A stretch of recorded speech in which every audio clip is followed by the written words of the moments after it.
Siya po siguro yun. Pero kung ako nasa lugar niya, siguro, broad po kasi ang pagpapatawad. So, ang pinakauna ko pong gagawin, papatawarin ko muna yung sarili ko bago ako magpatawad ng ibang tao.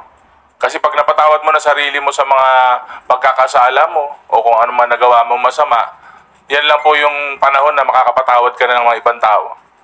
So, unahin po muna ang sarili. First District Congressman Paulo Ortiga nagsalita na patungkol sa mga kasong kinakaharap ni Vice President Sara Duterte ngayon.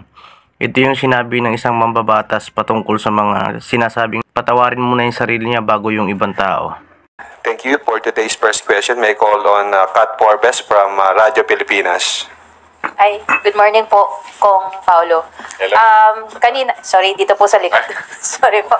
Kanina po medyo napahapyawan na po no, na nagkita nga po ang House members with President Bongbong Marcos. Ano po ba yung mga nangyari doon? Kasi may iba na in-speculate is pinag-usapan daw po ang impeachment versus VP. Ano po ba talaga nangyari? Karamihan nga po nung nabasa ko sa Twitter, kabaliktaran po nung totoong nangyari. Well, hindi naman siya bago, no? Like, nung kakaupo po ng ating Pangulo, yung first 6 months niya, actually, he met with the solid North congressmen. Last year, ang alam ko, we tried to schedule a meeting with the President, with the congressmen na parang salo-salo, not necessarily Christmas dinner lang. Hindi po natuloy. Siyempre, napaka-hectic naman po ng schedule. At napagbigyan po tayo ngayon. So basically, we arrived at around 6 p.m. in the evening. Tapos yung resolution po of support sa presidente na binigay po ng majority of the members, basically dinner, saka pre-present po yung resolution, konting kwentuhan, then about an hour, tapos kanya-kanyang uwi na po. Wala pong kahit anuman katotohanan yung mga lumabas o na-speculate o iniisip ng ibang tao. Karamihan po sobrang simpleng salo-salo lang at ang highlight po nung night yung presenta po yung resolution of support ng House. And syempre, nagpasalamat po yung Pangulo na nakikita niya na buo po ang suporta ng House of Representatives sa kanya. Basically, yun po talaga yung nangyari. So, sir, kung hindi po napag-usapan dun sa dinner yung tungkol po sa impeachment kay VP Duterte, kayo na lang po yung tanungin ko, ano po ba yung opinion niyo po given na may pangalawang impeachment complaint na po na naihain at meron din pong iba pang mga reaction, may isa po coming from a religious group po about ano? Sabi ko nga po nung nakaraan na press con din, hindi po namin mapipigilan yung mga ganyan. Ang House tatanggapin po yung mga impeachment complaints kasi nga po, part po ng mandato namin yan, part po ng trabaho namin. At part din po ng trabaho namin na aksyonan po yung mga complaints na yan. Pero sabi ko nga po, on the side of the majority, talagang yung focus po namin is nandun pa rin po sa hearings. Although may mga naghain na po ng impeachment complaints mula Makabayan, saka sa other parties po, like yung sa Liberal Party, sa Akbayan, tatanggapin po ng House yun. At syempre, bibigyan po ng kaukalan na action pag na-refer po. Thank you, Kat. Next questions from Sandro Chona from Billionaire TV. Hi, Kong. Good morning. Morning. Sir, tanong ko lang, bakit po kailangan ng show of support? May distab ba? May loyalty check ba? Bakit po kailangan ng show of support?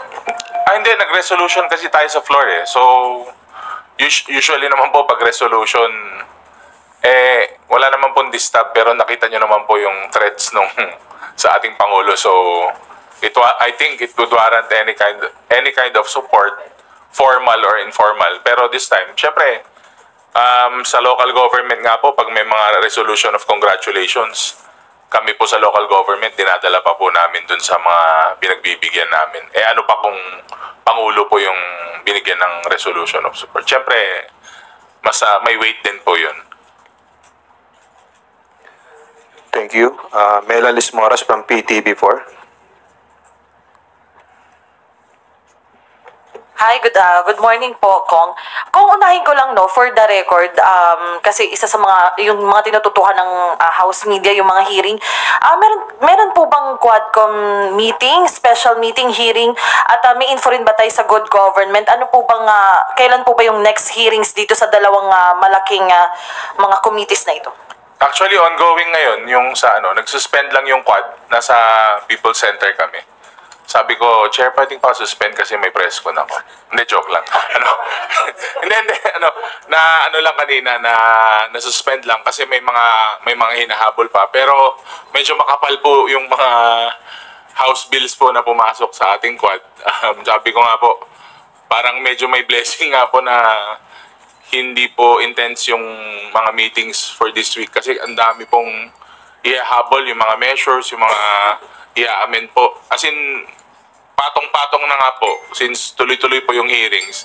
Minsan hindi na nga po na-distinguish yata ng tao kung nasa quad sila o nasa good gov. Pero definitely tuloy po yung hearings sa quad. Pero and the local government, we will leave it to the chair na lang po, yung mga chair na syempre may pace din po silang hinahabol siguro at sabi ko nga po medyo nakapahinga ng konti kahit na ilang araw lang po nakapag-attend kami ng sessions, nakapag-regular committee meetings kami. So, malamang may advisory naman yan. Imposibleng hindi naman kayo ang unang makaalam po aside from the members. So, tuloy pa rin po yung sa quad kasi may mga kailangan pa po na issues na pakinggan. Lalo po sa ating POGO, sa ating dangerous drugs. Sa local government naman po, sige, ganun rin po si chairman po, antayin po natin ang kumpas. Pero sa huli pong press conference, sabi ko nga po siguro mga more or less konti na lang po yung hearings for local government. Opo. Mas likely na lang po. Sir, just to be clear, kasi it's a special meeting today at bakit po siya closed door? Ito po ba ay somehow nagpe-prepare na po ba ng committee report? Ano po yung pagkakaiba ng special meeting today sa mga usual public hearing? Marami po yung referrals eh. So, inallow din po yung hybrid sa may Zoom, kasama po yung Zoom saka actual. Pero mga kami kanina, we were about 6 members na nandun. Yun nga po, medyo makapal. So, and medyo under the weather po si Chair Ace. Nahihirapan po magsalita, nawalan po yung boses. So, consolidate lang po yung mga patong-patong na house bills. Then, baka either this week or next week, meron pa po kaming isa before yung quad hearing na actual. Baka may isa pa po kami na meeting. Opo. Sir, dun lang sa sa good government, kasi yun nga, lumabas sa ulat ng PSA na walang Mary Grace Piatos sa kanilang database, and may mga lawmakers din na nagsasuggest na submit din sa PSA at ipa-validate yung tama po ba? Nasa 4,000 names na acknowledgement receipt sa confidential funds ng DepEd at OVP. Ano pong masasabi nyo rito? And if you have information, kung ano na yung usad ng communication natin sa PSA din? Siguro yung kay Aling Mary Grace Piatos kasi kailan nang lumabas yung official na statement ng PSA. Malamang ganun din yung mga iba kasi sobrang, 'di ba? Wala namang parang creativity nila is 10% lang, parang ganun. Parang wala masyadong So, hindi na tayo nagulat doon, no, sa Mary Grace Piatos. Sayang lang po yung pabuya, hindi na makukuha kasi nga po wala po talagang Mary Grace Piatos. So, inaasahan po natin na mga ibang pangalan, malamang ganun din po lalabas. Opo. Sir, sulitin ko na po. Sir, meron din kasing, I think sa TV5 yata, na interview yung PSA at sinabi na rin na wala ding record ni Kokoy Villamin. May official report na po bang ipinasa kung may impormasyon lang po, may official report na po ba silang pinasa sa committee? Sa House? Wala pa. Pero inaantay po namin kasi definitely the committee, yung mga list po ng mga names na lumabas it's all over social media. So, si Kokoy na lang ang isa pang inaantay din. Pero, with the development nga po ni Mary Grace Piatos, malamang baka ganun din po yung resulta. Next hearing, sir, kasama yung PSA, i-elaborate po kaya nila ito? Well, oo, kasi data lang naman yan eh. Nasa system lang naman nila yan. Mas madali nila. Mas madali nilang malabas. And even other, actually, yung mga ibang kasama nyo sa media, they're doing their own research already. So, yung sa Mary Grace Piatos na 2 weeks ago or something, from my interview with Teleradyo, parang na-confirm na rin nila na on their own research, wala po talagang Mary Grace Piatos eh. So, Opo. antayin po natin. Para at least certified na kopya po yung ma-receive natin. Opo. Sir, sorry, last na lang po. Meron na naman kasing report yung latest Chinese aggression laban sa ating Coast Guard at Bureau of Fisheries and Aquatic Resources, kung saan may Chinese vessels umano na nag-water cannon na naman. Actually, may mga videos ito sa Bajo de Masinloc. Ano pong masasabi niyo rito? Well, matagal silang medyo tahimik sila nung mga nakarang araw, pero syempre, kino-condemn natin yung mga ganyan. Sabi ko nga po, patuloy po nating ginagawa pa rin yung mga hakbang natin na nire-report natin, kino-condemn natin. Patuloy pa rin yung mga military exercises natin sa ating mga borders. Kung ano po yung kailangan na isampa na policy o kailangan magtuloy-tuloy pa rin po yung mga kaso na isasampa natin, okay lang po, tuloy-tuloy po yan. But again, minsan parang may pattern, nakakapagtaka din minsan na parang may konting iringan sa kakaguluhan dito sa lupa, pero sa dagat meron din. Binubuli din ng mga nananakop yung ating mga Coast Guard saka yung mga mangingisda doon. So, may pattern ba yan sa nangyayari dito sa political landscape natin, o hindi connected, or somehow it's still connected, lalo kung may mga pro-China tayo na mga advocates saka mouthpiece. So, ang hirap naman po mag-assume, pero parang based po sa mga nakikita mo, parang ganun na nga po yung dating eh. Parang may synchronization. So, again, we still continue what we're doing. Andiyan naman po ang ating Navy, andiyan naman po ang ating Coast Guard at ating mga kasama na nagpo-protect sa ating borders. But again, I suggest na ituloy po natin kung ano yung ginagawa natin ngayon. Oh. Sir, sorry, last na talaga. Yung sa Baka nga eh.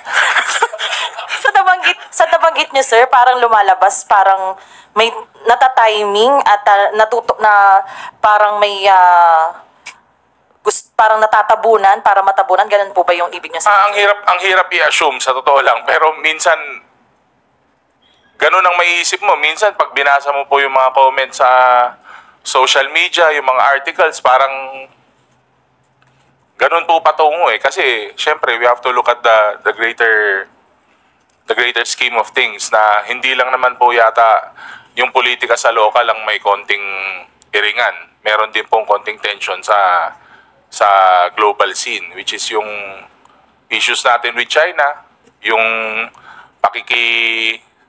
pakikipag-joint exercises natin sa mga kapitbahay natin at saka sa US. So, hindi mo maiwasan na ganun po ang isipin din natin.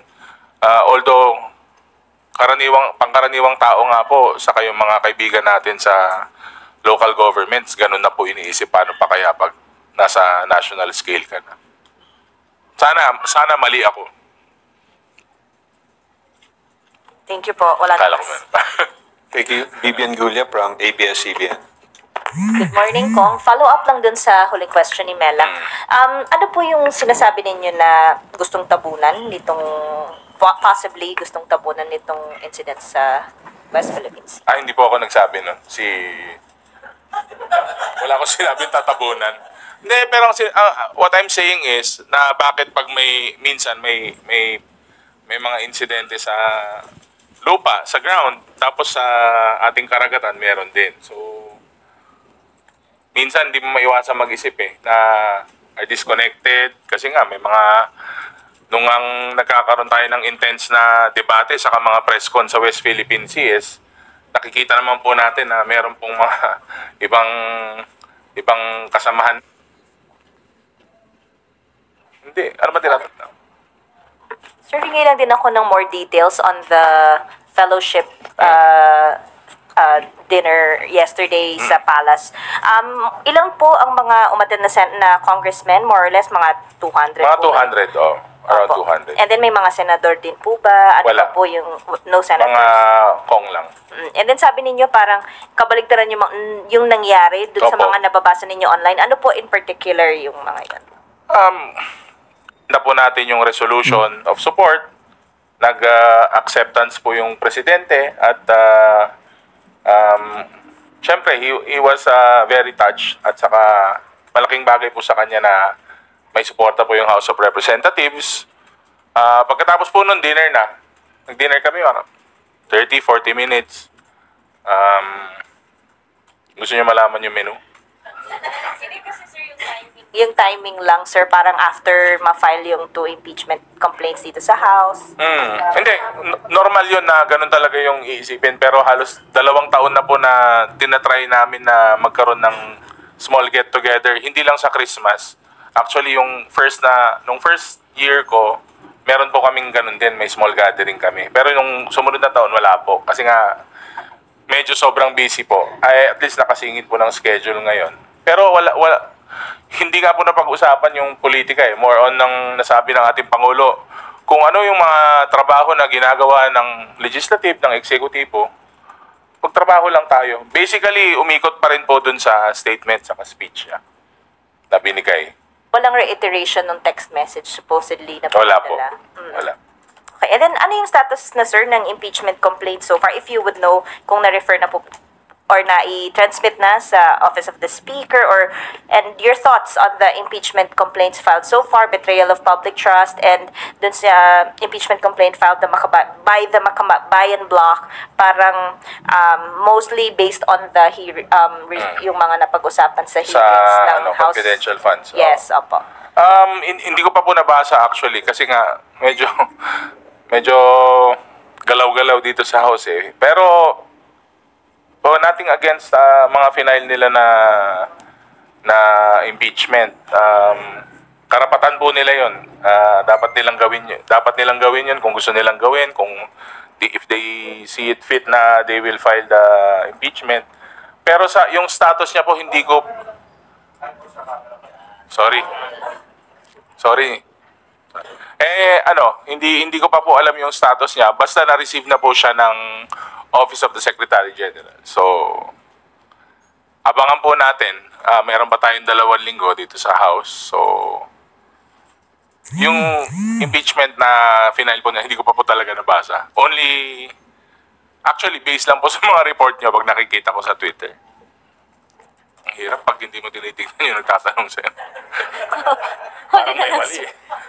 Sir, just going back dun sa mga napag-usapan dun sa fellowship, hindi rin na-tackle yung mga Quadcom hearing, mga hearing ng House on the OVP funds, and sa pag-decision nyo po sa impeachment complaint in the future, if ever, i-consider nyo po ba yung thoughts ng mga religious groups po? Ang sinabi po ng Pangulo is hindi na nga daw po nanonood ng tao ng Netflix. So pati daw siya napapanood niya na rin po yung ginagawa namin. Hanggang dun lang po yung nasabi niya tungkol dun sa Sabi ko nga po, nothing too political, nothing too specific po yung sa dinner. Ang hirap talaga. Pwede bang sa susunod dito kay lahat? Para mas maganda yung natin. Thank you. Yung alin? Oo naman po, lahat naman po ng sektor kasi nga po as a legislator, syempre po pag policy driven kayo, legislative ang trabaho nyo. You will consider po lahat ng boses ng lahat ng sektor, not only the religious sector, syempre yung business sector, yung urban poor, halos lahat po yan, tatamaan po yan. Pero, again, at the end of the day, kailangan po may consensus kasi nga po, iisa po ang goal naman natin dito sa House of Representatives. Siyempre, ituloy po yung ating mga ginagawang trabaho. At again, yung consensus din po ng lahat, importante rin po yun.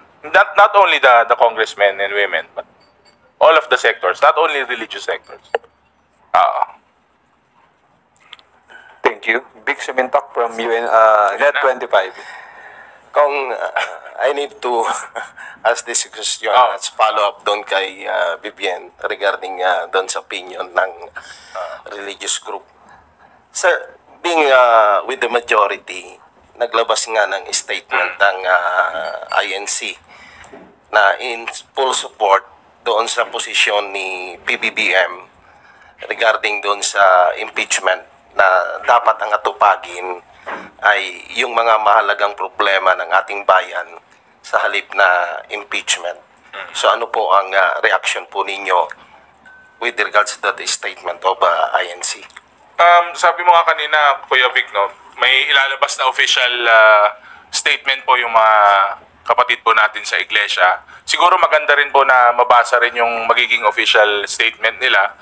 Kasi yung mga napanood ko po nasa social media, baka taken out of context. Pero ganun pa man, hindi, medyo klaro naman po yung mga napanood ko. Parang sinasabi nila, they're in support of the statement of the president. At sabi naman po nila, magsasagawa po sila ng rally. At alam po naman po natin, syempre nire-respeto po natin ang ating mga kapatid sa iglesia. At alam po natin na yung isasagawa nilang prayer rally is talagang pong pagpupulong at pagsasama po para sa ikagaganda naman po ng bansa. Wala naman po yatang religious sector ang gagawa po ng rally na sa hindi po ikakaganda ng ating estado ngayon. So, nirerespeto po natin yan. But again, hihintayin din po natin yung official statement kasi sabi nyo nga po baka mas maganda na mabasa po ng kompleto. But again, maayos naman po yung base po sa mga nabasa ko, sa mga napanood ko, maayos naman po yung pagka-relay ng mensahe po ng Iglesia ni Cristo. So, makaka-affect, may bearing ba yun doon sa nakasampang impeachment? Yun po kasing sa impeachment, kahit sino pong sektor, maaari silang maghain eh. So, ang trabaho po namin, we're constitutionally mandated na aktuhan po yun, lalo po pag na-refer na yun. Kasi pag hindi nyo po inaktuhan yun, parang hindi po namin ginawa yung trabaho namin. Pero yun nga po, may proseso pong pagdadaanan yan. Hindi naman po isang boto lang yan. Boto po ng buong House at ibabato po natin sa Senate. Then, depende po sa progress ng mga na-file na impeachment complaints. Okay, thank you. Thank you, Vic. Billy Vegas from Abante and Politico. You're recognized. Kung magandang tanghali po. Kung tanghali. Hingi lang po ng reaction doon sa sinabi ni Senate President Cheese na doon sa mga kasama niya, ang appeal niya wag na mag-public statement regarding doon sa impeachment kasi daw sila yung magiging judge kung papasa sa House. Tama po 'yan. Actually, nakikisa po tayo sa statement ni Senate President Cheese, no. Kasi wala naman pong judge na sasabihin niya na pabor siya o hindi pabor sa ganitong kaso.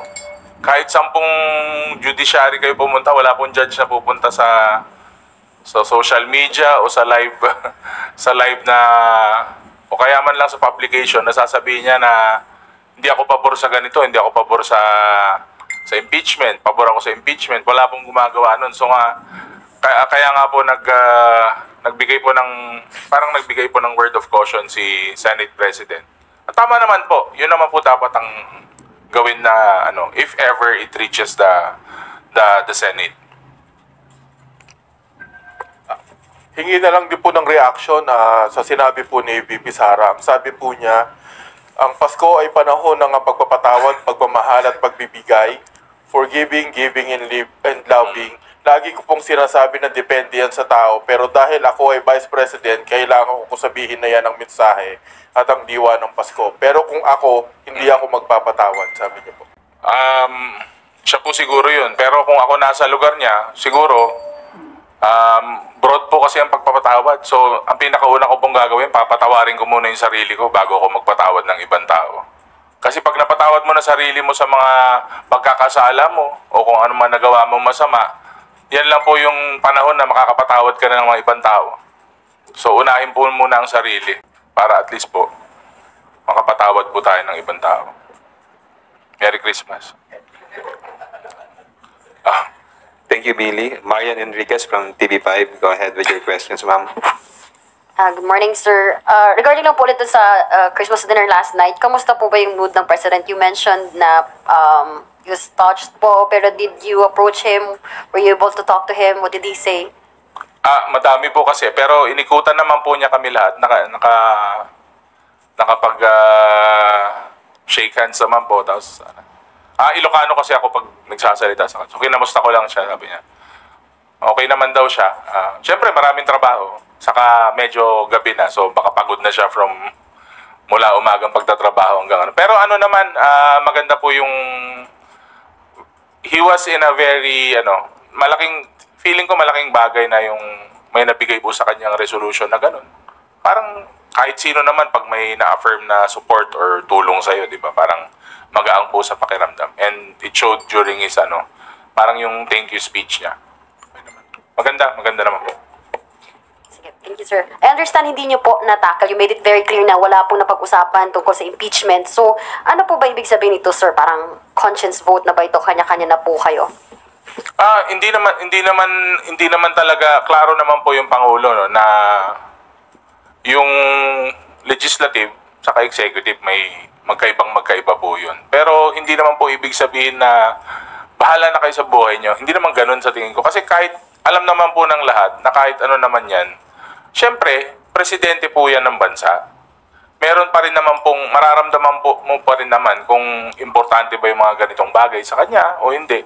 Pero sinagot niya na po sa mga previous statements niya na yan na sabi nga po niya, tuloy-tuloy lang yung trabaho sa legislative, tuloy-tuloy lang yung trabaho sa executive. And sabi nga niya, it's just sabi niya? Storm in a teacup. So, para, again, to quote the President, parang hindi niya po binibigyan masyado ng weight yung part ng impeachment. So, again, kami po sa committee, sa Quadcom, tuloy-tuloy po yung trabaho namin until such time na we're ready to give the reports, yung findings. Doon po kami magbe-base. Very consistent naman po ako sa pagsagot. Since, ewan ko kung nakailang press con na ba tayo. Basta, yung mga sagot ko po sa mga press con po natin, ang goal po namin is yung dun sa committees. Then, pag nabigay po yung mga reports saka findings, then consensus, then we move forward from that. So, ganun pa rin.